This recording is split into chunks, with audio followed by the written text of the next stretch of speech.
Welcome to another episode, everyone. Bountry from my Piru, Suge Knight's ultimate enforcer.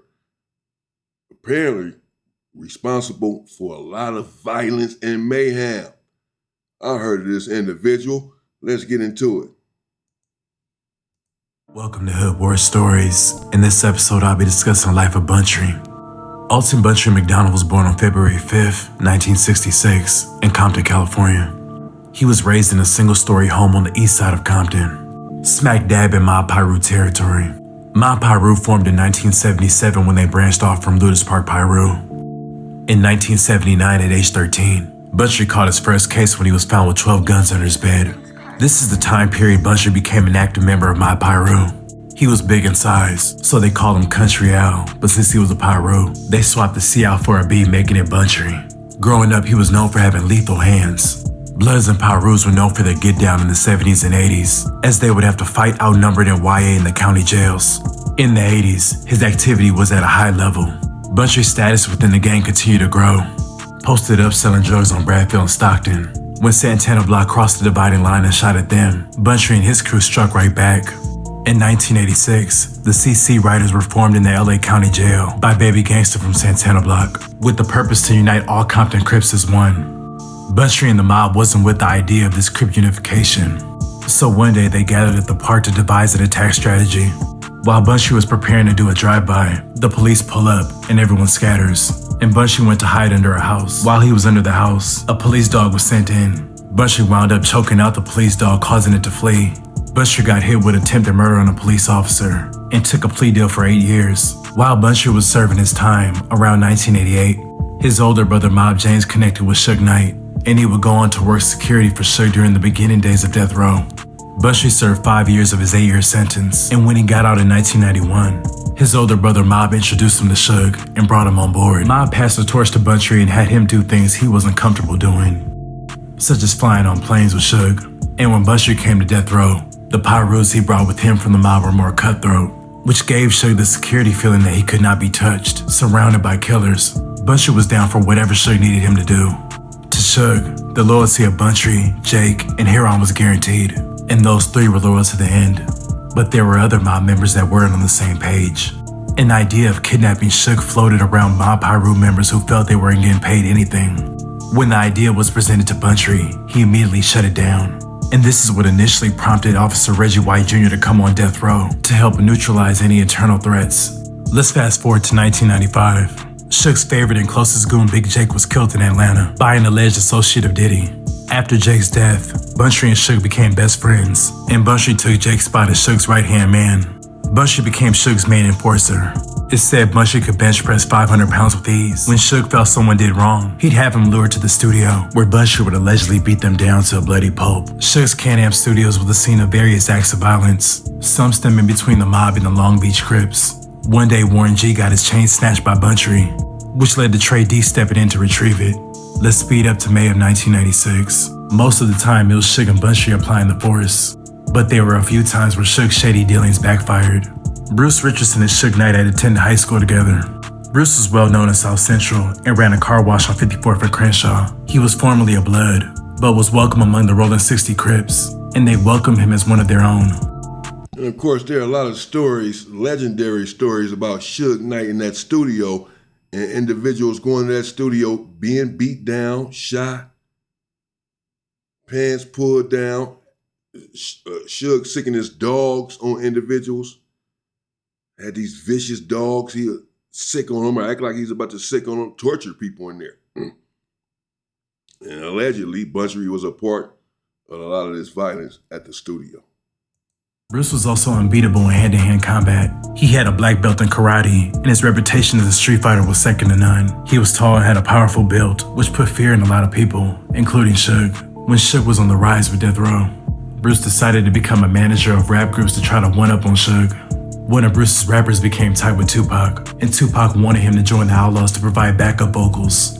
Bruce gave his rapper the go-ahead, but only if Suge gave him a percentage of the album's royalties.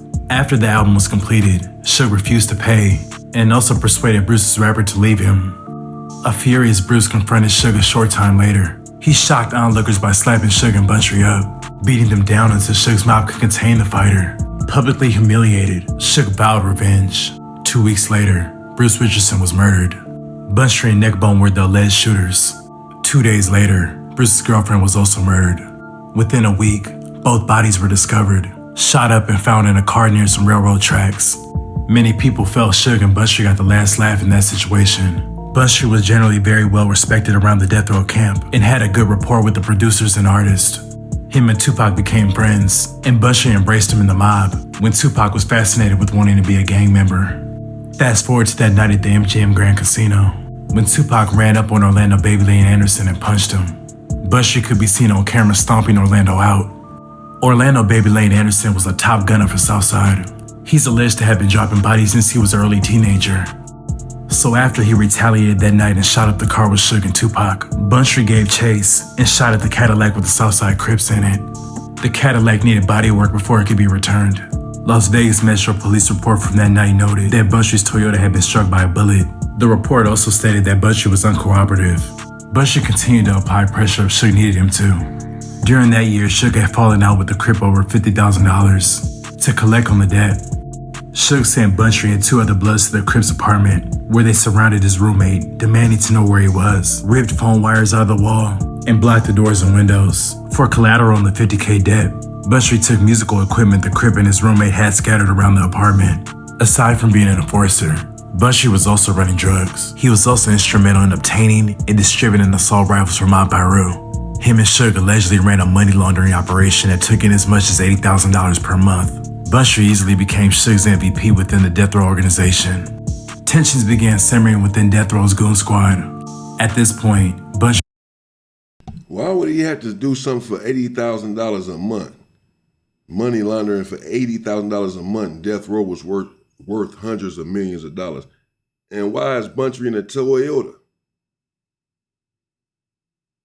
They said this Toyota got shot on a night Tupac was unalive. Rest in peace to Pac. One of my favorite people of all time. But this is bananas. What is he doing in a Toyota? I know about Big Bountry, though. They was putting in some work, bro, for sure. She was clearly Suge's favorite and was getting paid the most out of everyone. And that caused jealousy, especially from George G. Williams, the most lethal goon of them all.